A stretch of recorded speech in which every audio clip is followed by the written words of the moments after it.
안녕하십니까.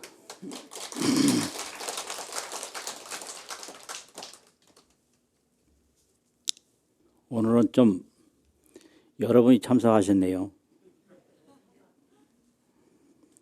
오늘 법문은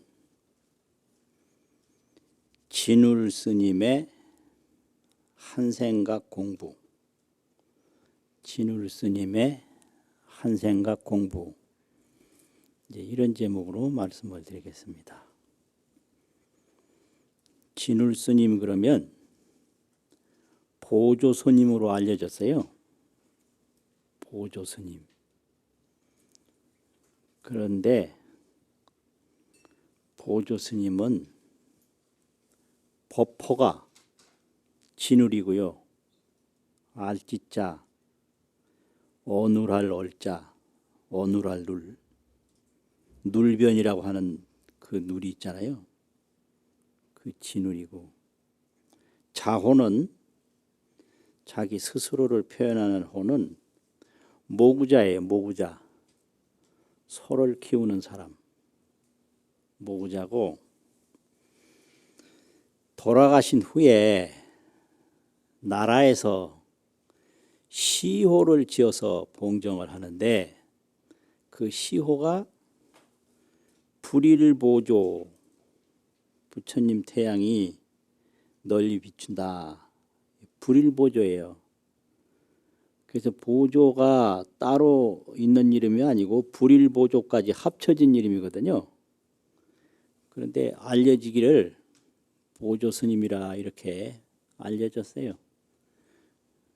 그런데 정확하게 말하면 법호는 진울이 맞거든요. 그래서 진울 스님이다 이렇게 표현을 합니다. 진울 스님의 이 한생각 공부를 보면 생애가 있고 또 저술이 있고 또 교화가 있고 그래요. 그래서 생애분, 저술분, 교화분이 있는데 오늘은 그 생애에 대해서 말씀을 드릴 수 있습니다. 생애는 진울 스님의 행적, 어떻게 돼서 어떻게 전개가 된다. 행적이 있고요. 또 그 다음에 입도는 깨달음인데 깨달음의 경험, 깨달음의 실상이 어떻게 됐나 그 부분을 말씀을 드려야 되는데요. 우선 행적을 말씀을 드리는데 그 행적의 이름이 날생자, 직업이라는 업자, 생업 행적이 있고 도라는 도자, 직업이라는 업자, 도업 행적이 있는데 이제 불교에서 나눌 때 도업이냐 생업이냐 이게 아주 중요해요. 도업과 생업이 있다. 그럼 도업은 뭐냐? 도 닦는 거예요. 업은 이게 행동하는 거잖아요. 그럼 도 닦는 업이 도업인데 이 절에서는 도업밖에 없어요. 도업. 그래서 절에 가서 뭐 했느냐? 도 닦았다 이거예요. 그러면은 그 도업이라는 거를 얼마나 강조를 하느냐? 사홍서원 하잖아요. 그게 도업이에요. 중생을 다 건지오리다. 번뇌를 다 끊어오리다. 불도를 다 이루으리다. 법문을 다 배우오리다. 이게 도업이거든요. 그리고 이거를 달리 말하면 절에서 이렇게 법공양을 할 때 화루를 피고 공양을 하죠. 하는데 그때 늘 외우던 게 있는데 불생갑이라 부처님이 가필라국에서 태어나셨다. 성도 마갈타 부처님이 마갈타국에서 성도하셨다. 설법 바라네 부처님이 바라네국에서 설법하셨다. 인멸구시라 부처님이 구시라국에서 인멸하셨다. 이렇게 외워요. 맨날 외워요. 그러면 성도, 설법, 열반이 전부 도업인 거예요. 이게요. 성도하고 설법하고 열반하고 또 태어나신 것도 전생에 다 닦으셔서 이 세상에 나오신 거. 이게 전부가 도업이고요. 그래서 서가모니 부처님은 팔상으로 도업을 성취했다. 팔상으로. 그래서 이걸 나누면 팔상이 되는 거예요. 8가지가 돼요. 이걸 줄이면 4가지가 되고. 그리고 이 절에서 종을 칠 때 하는 연부를 종성이라고 그러는데 소리 성자를 쓰기도 하고 종송, 종 칠 때 하는 개송이라고. 거기 보면 저녁 종송에 문종성 종소리를 듣고 그냥 종소리 감상하는 게 아니에요. 도업을 이루자는 거예요. 번뇌단, 번뇌가 끊어지고 이지옥, 지옥에서 벗어나고 출 3계, 3계에서 다 해탈을 하고 원성불, 성불하기를 원하고 도중생, 중생 제도하기를 원한다. 이게 도업인 거예요. 그래서 이렇게 도업을 이루는 게 불교예요. 그럼 도업은 다른 말로 하면 반야업이라고 하거든요. 반야바라밀. 이 반야바라밀로 도업을 이루는 거예요. 그래서 보리살타도 반야바라밀에 의지해서 구경열반에 드시고 삼세제불도 반야바라밀에 의지해서 안욕다라 삼맥삼보리 얻으셨다. 이 반야업을 도업이라고 그래요. 그래서 원하 세세 생생처 내가 태어나는 세상마다 상어 반야 불태전 항상 반야에 물러가지 않기를 원하옵니다. 이게 반야가 이게 해탈이고 반야가 성불이고 반야가 중생교하고 이 반야업이 도업이거든요. 그럼 생업이라는 건 뭐냐? 생업은 생사업을 생업이라고 그래요. 생사업. 저런 소리가 나고 들리고 하는 것도 다 생사업이거든요. 죽고 사는 업이에요. 그러니까 죽고 사는 업은 맨날 살라고 행동하는데 결론은 죽는 거예요. 살라고 하다 죽고 살라고 하다 죽고 맨날 사는데 맨날 죽어요. 그래서 그거는 생사업이다 이런 법문이 있어요. 스님 제가 뭐를 해보고 싶은데요. 그러면 그거는 생사업이다. 이렇게 지적하는 법문이 있어요. 아주 무서운 법문이에요. 그건 반야업이 아니다. 반야업과 생사업. 맨날 살 걱정하다 죽는 게 그게 생사업이에요. 그런데 이 반야는 그거요. 성도 마갈타국에서 성도하시고 설법 바라네국에서 설법하시고 인멸구시라국에서 대열반 불생불멸 상나가정 국토에 드셨다. 이거거든요. 그게 도업이에요. 그러면 이 진울 스님께서 평생 하신 게 도업인데 이 진울 스님처럼 이렇게 생애가 분명하게 도업에 이렇게 소소영령하게 드러난 게 흔치 않아요. 그래서 이 진울 스님의 생애를 보면 아주 가슴이 뛰어요. 인간이 이렇게 살았구나. 그러면 진울 스님의 생애를 보면요, 진울 스님에게는 불일 보조국사 비명이라고 하는데 비문에 자세히 기록이 되어 있는데요. 거기 보면 보조 스님은 고려 의종 12년 서기로 1158년에 태어나셨는데, 무인년에 태어나서 우리로 말하면 범띠요, 범띠. 무인년에 태어나서 어디 태어났느냐? 황해도 서흥군에서 태어났어요. 황해도 서흥군. 그런데 태어나자마자 아팠어요.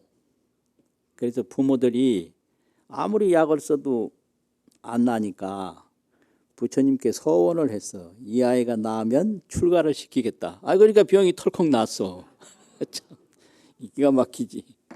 그러니까 약속대로 출가를 했어요. 8살 때. 어디로 출가하느냐면 그 당시 화엄종 사찰도 있고 조계종 사찰도 있고 천태종 사찰도 있고 유가 유식종이라고 유식을 전공하라는 유식종 사찰도 있는데, 이 네 종파가 4대 종이라고 그래서 고려를 대표하던 때인데, 이때 선종 사찰로 출가를 했어요. 선종을 조계종이라고 그래요. 그런데 대표적인 것은 화엄종하고 조계종이고요. 조계종 사찰로 출가를 했는데 어릴 때부터 한 스승에게만 배운 게 아니에요. 아주 특이해요. 그래서 항무상사라, 배우락 없을무, 항상상 스승사. 배우면은 항상 일정하게 정해진 스승이 없다. 그럼 어떻게 되냐? 유도지종, 오직 도가 있는 분에게 가서 따랐다. 유도지종이에요. 오직 도가 있을 때 갈지 쫓을 종 가서 따른 거예요. 어느 한 분에게 정해지지 않고 그냥 도가 있는 분한테는 다 가서 배웠어요. 아주 특이한 이런 경우거든요. 그래서 그렇게 일정한 스승이 없이 배움을 가졌는데 나이 25살이 됐어요. 1182년. 그 당시에는 그 국가에서 시행하는 승려 고시가 있었어요. 그걸 성과라고 그래요. 그 성과에 이제 참여해서 합격을 하고 결심을 해요. 나는 평생 도만 닦겠다. 그 도 닦는 데는 그 당시에 이제 계율만 하는 거를 율업이라고 그래요. 율하고 업. 염불만 하는 걸 염불업이라고 그래요. 그 업자를 붙여요. 또 화엄경만 하면 그걸 화엄업이라고 그래요. 이렇게 많은 그 도업의 방법이 있었는데 이분은 조계종 이제 선종에 출가를 했기 때문에 선을 해야 할 거 아니에요. 그래서 그 선을 하는 거를 정해라고 그래요. 정해 쌍수라고. 정과 해를 함께 닦는다. 정이라는 건 멈추는 거고 해라는 거는 보는 거거든요. 그래서 정을 닦지 않으면 어떻게 되냐? 마음이 산란해져요. 해를 닦지 않으면 어떻게 되냐? 졸아요. 이게 그래서 마음을 딱 걷어들여서 멈추고 딱 딱 마음을 관찰하는 게 이게 조는 걸 어려운 말로 혼침이라고 그러거든요. 어둘혼 잠길침. 마음을 딱 보면 혼침이 없어요. 또 마음을 딱 거두면 산란이 없어요. 그래서 항상 산란도 없고 혼침도 없이 마음을 보는 거예요. 이걸 관조라고 그래요. 볼관자, 볼조자. 조견이라고 하는 빛을 조자인데 그게 볼조자예요. 본다. 뭘 보냐? 마음으로 마음 보는 거예요. 마음으로 마음 보는 게 관조인데 그걸 해라고 하고요. 그러려면 산란한 마음을 거두어서 멈춰야 돼요. 그걸 정이라고 그래요. 그래서 성과에 합격하자마자 딱 원을 세우기를 나는 평생 정해만 닦겠다 이렇게 원을 세우고 또 같이 정해를 닦을 수 있는 사람들을 모았어요. 이게 결사예요.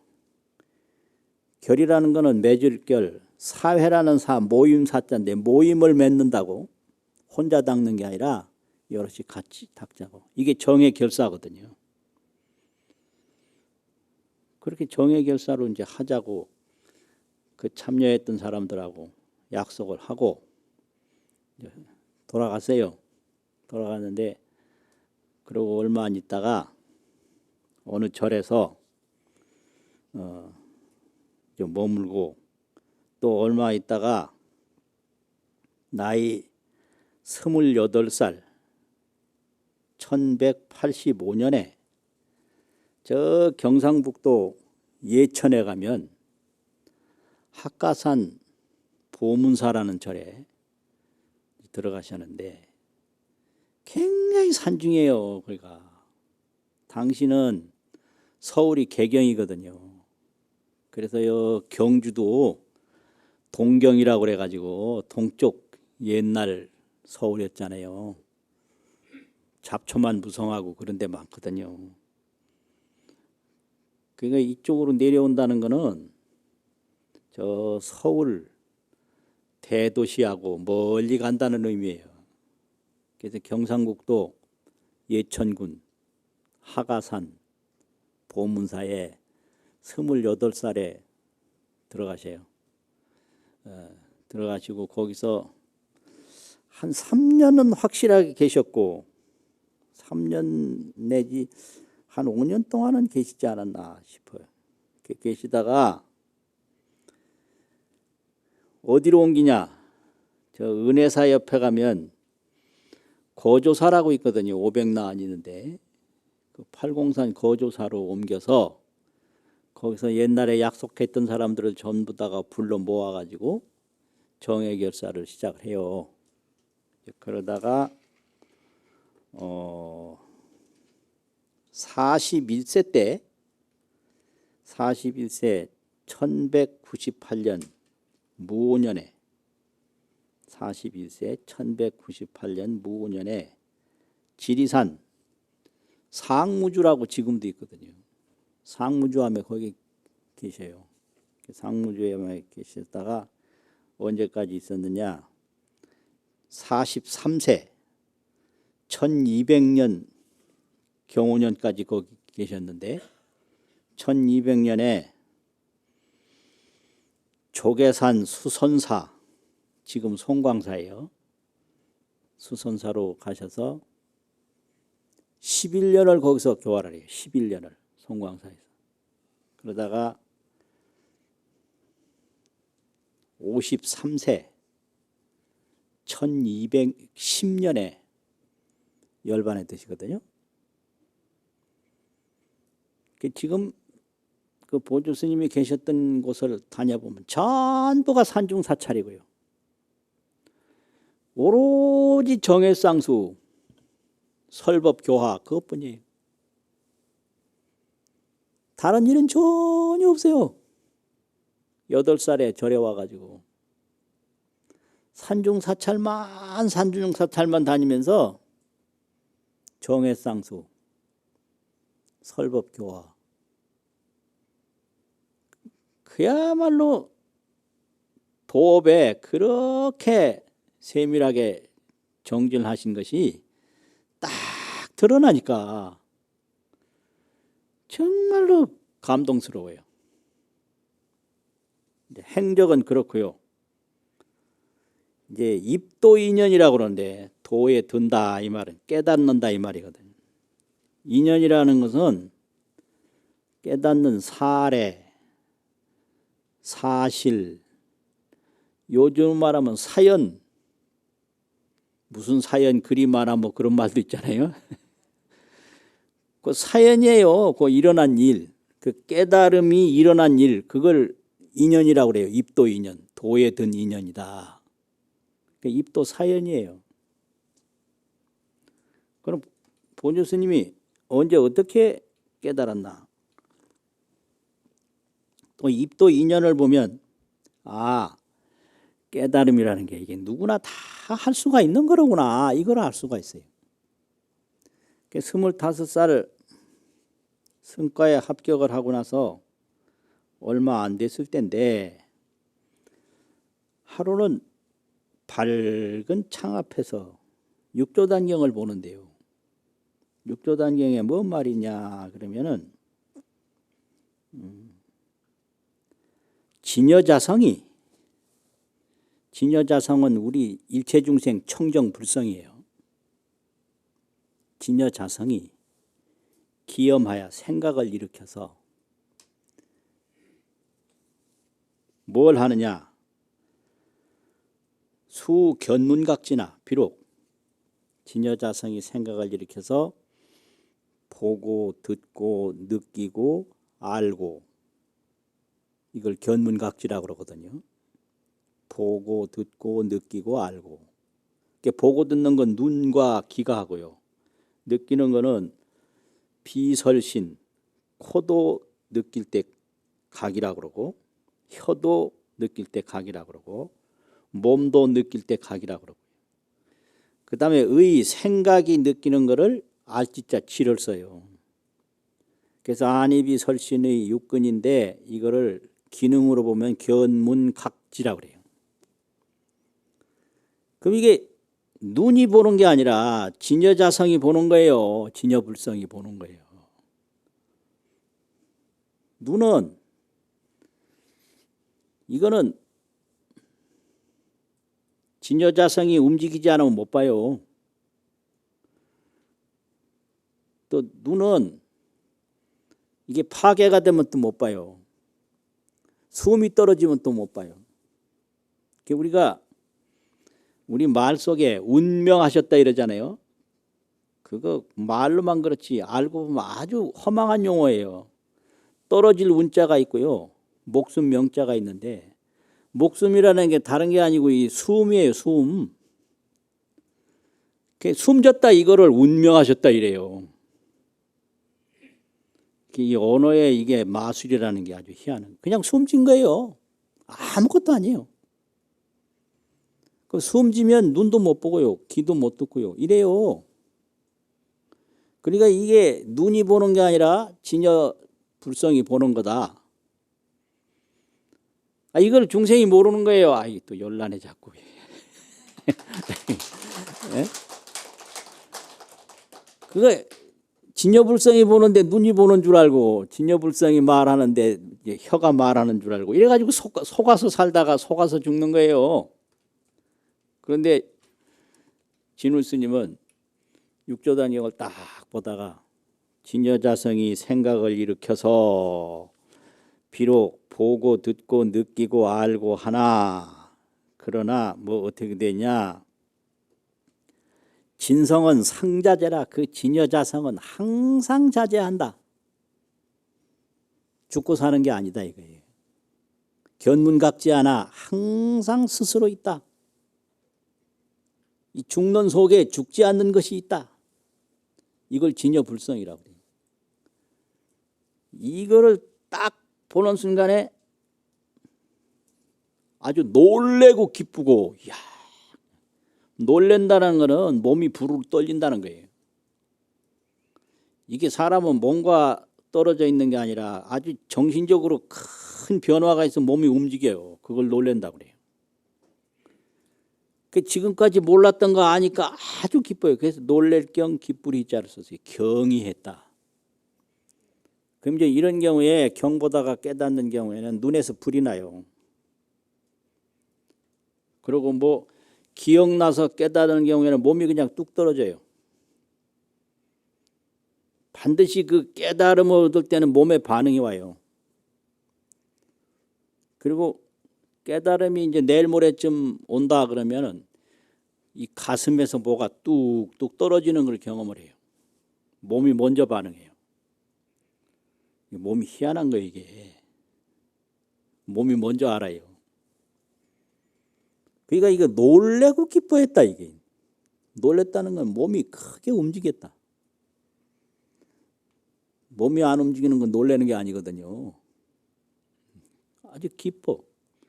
그래서 가만히 생각을 하니까 지금까지는 습득을 했는데, 익혀서 얻었는데, 습득. 그 깨달음이라는 건 자득하는 거예요. 스스로 얻는 거예요. 자득, 습득. 그래서 습득이 깊어지면 자득을 해요. 그게 깨달음이에요. 스스로 얻어요. 그래서 깨닫기 전에는 배운 대로 하는 거예요. 그래서 배움이 점점 깊어지면 깨달음이 오는데 그게 자득이에요. 그 후로 하가산 봉사로 가신 거예요. 가서 이 선문에서 이제 이야기하는 내용을 어려운 말로 조사선지라고 하거든요. 조사께서 가르치는 선의 뜻, 조사선지.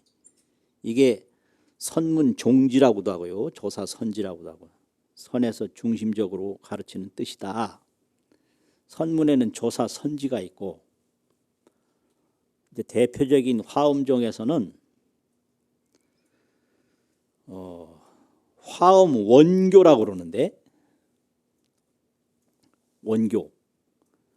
원교는 원흉무예를 말하는데요. 화엄은 둥그런 자 가르칠 교자 원교인데, 원교는 원흉무예요. 원흉무예가 뭐냐? 법성이 원흉하야 무이상이라. 이게 원흉이거든요. 법에는 성이 있는데 이 법은 다르지만 성은 원흉해. 법차별 성원흉. 법은 차별돼요. 하늘도 법이고 땅도 법이고 사람도 법이고 태산도 법이고 미진도 법이고 가는 티끌도 법인데, 성은 하늘 법성이나 땅 법성이나 사람 법성이나 티끌 법성이나 원흉해요. 둥글게 다 융통해요. 또 원교는 사사가 무예예요. 사사무예가 뭐냐?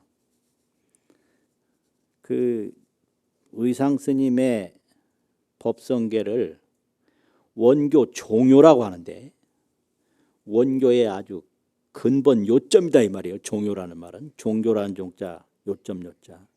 그런데 거기 보면 일미진중 함시방이요. 한 가는 티끌 속에 시방을 다 포함한다. 이거. 그거 맞죠? 건강반야바람일 맞는 거지. 틀림없는 거죠.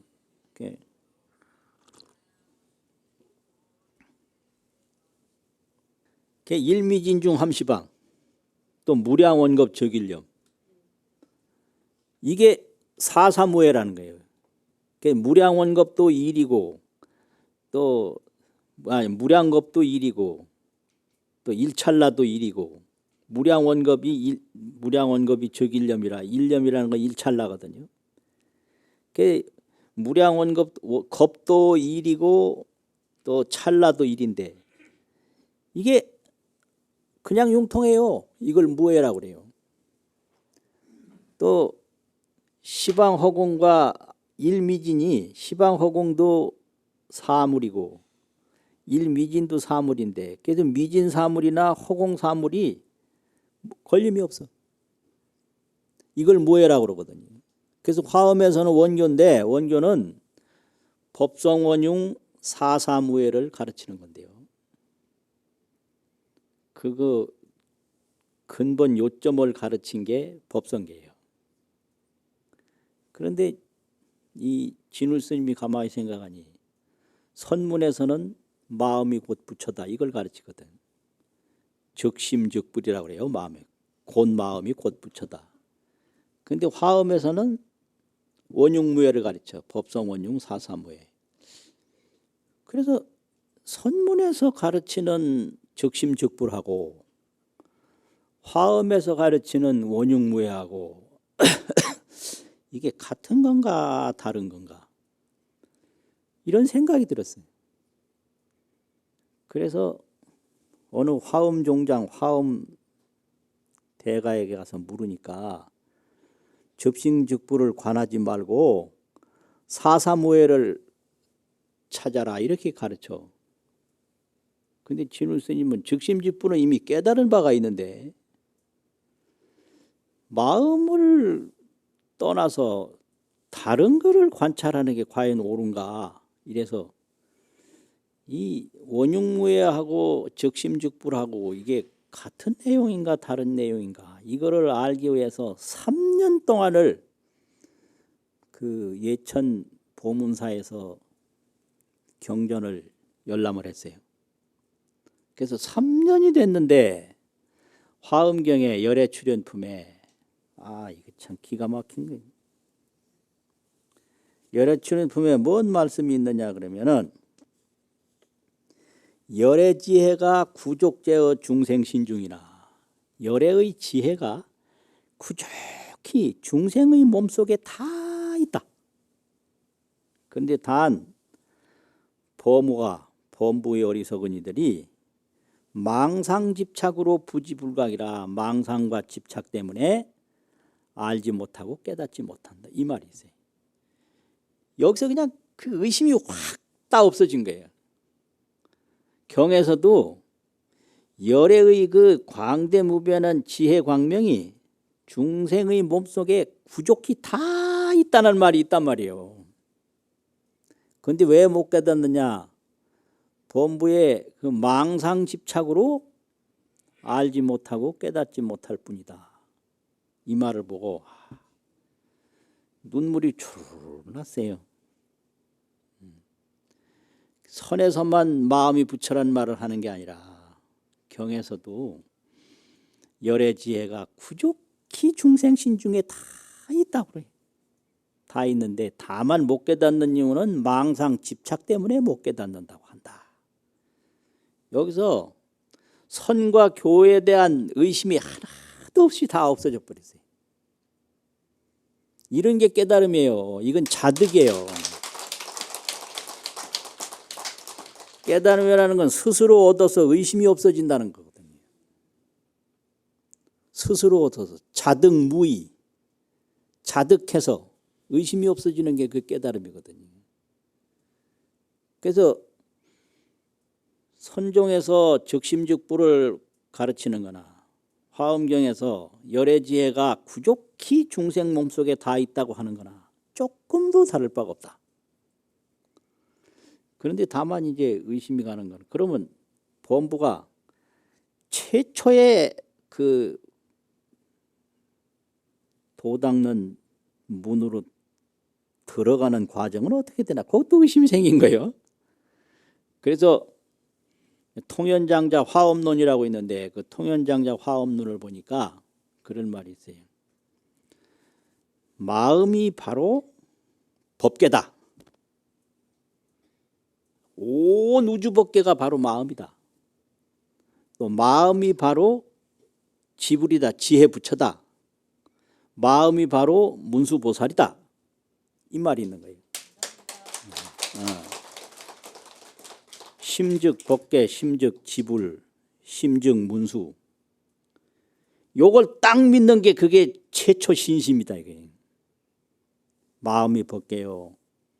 마음이 지혜불이요. 마음이 문수보살이요. 이걸 딱 믿으면 그게 신심인데 그 신심이 들면 바로 그냥 초발심이 구경각이 되는 거예요. 초발심이 없으면 구경각이 없어. 종자를 심지 않으면 열매가 없어요.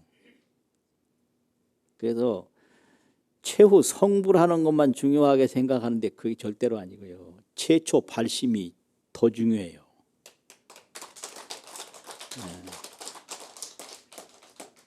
최초 발심, 구경 성불. 그래서 이게 종자를 심으면 이게 자라가지고 꽃 피고 열매 맺혀서 나중에 열매가 맺히잖아요.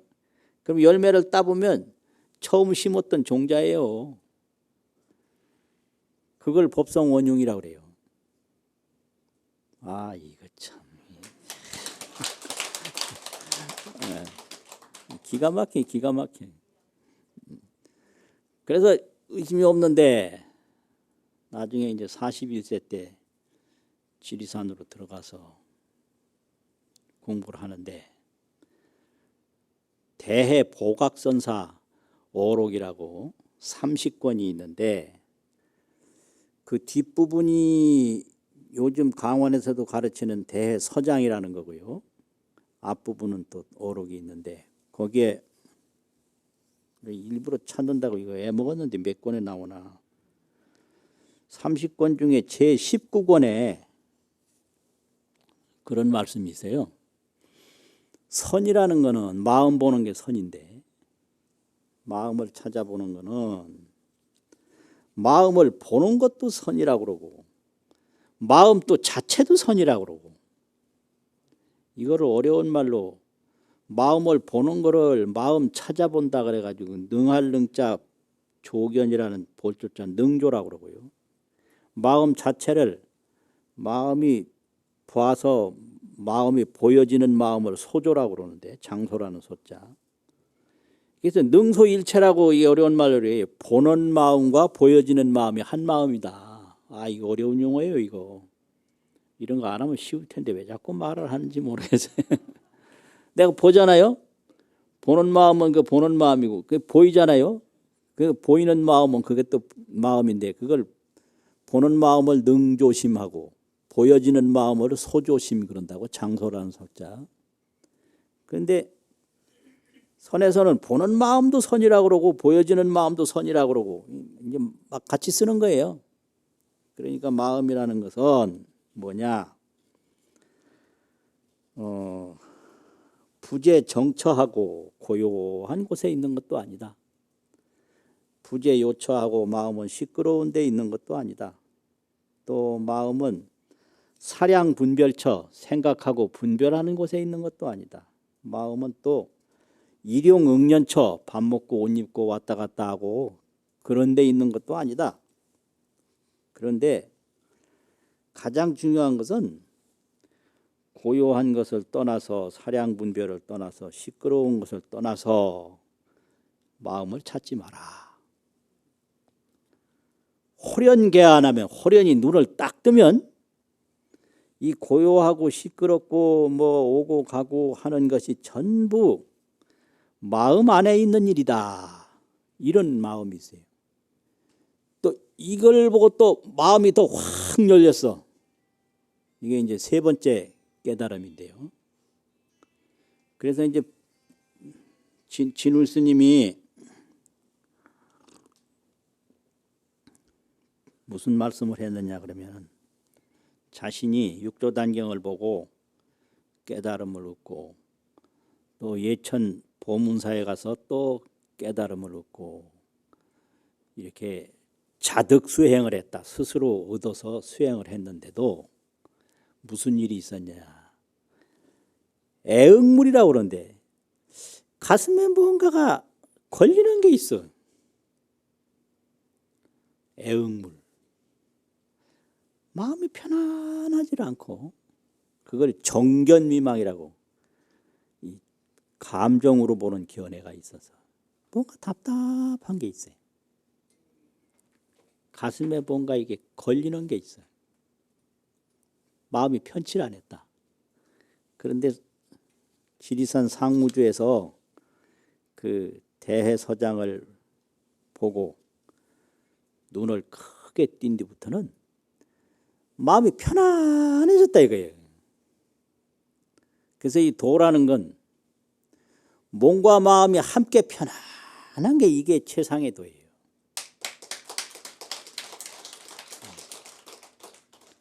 죽을 때도 편안해요. 몸이 아파도 편안해요. 목이 날아가도 편안해요. 안락. 배가 아파도 편안해요. 하늘이 무너져도 편안해요. 이게 법성원흉이요 즉심죽불인 거예요. 마음이 바로 부처고 법성이 원흉하다. 사사무해다. 그런데 최후까지 남는 게 이게 몸이 편안하냐 안 하냐 이게 아주 중요한 거거든요. 그런데 사람에 따라서는 꼭 보조스님과 같이 이런 절차를 겪는 게 아니에요.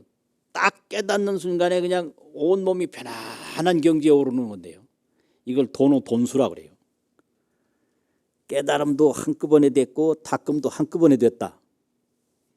이렇게 되면 이제 여러 번 깨달아서 초지에서부터 십지까지 올라가는 이런 점차 정득이 있단 말이에요. 이게 점차와 이게 도노가 사람에 따라서 다른 거지 다 똑같은 건 아니에요. 예를 들면 뭐 땅에 종자를 심어서 점점 자라가지고 꽃 피고 하는 것도 있고요.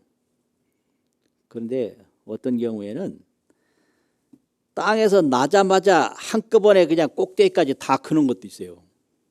그런 거 보셨어요? 대나무. 대나무는 그냥 나자마자 다 커버려요.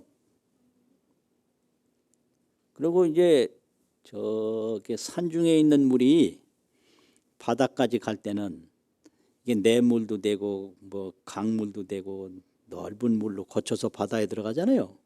근데 안 그런 것도 있어요. 산수가 바로 해수가 되는 수가 있어요. 산물이 바로 바닷물이. 바다 옆에 있는 산에서 바다로 똑 떨어지면 바로 바닷물이에요. 그거 보셨죠? 예.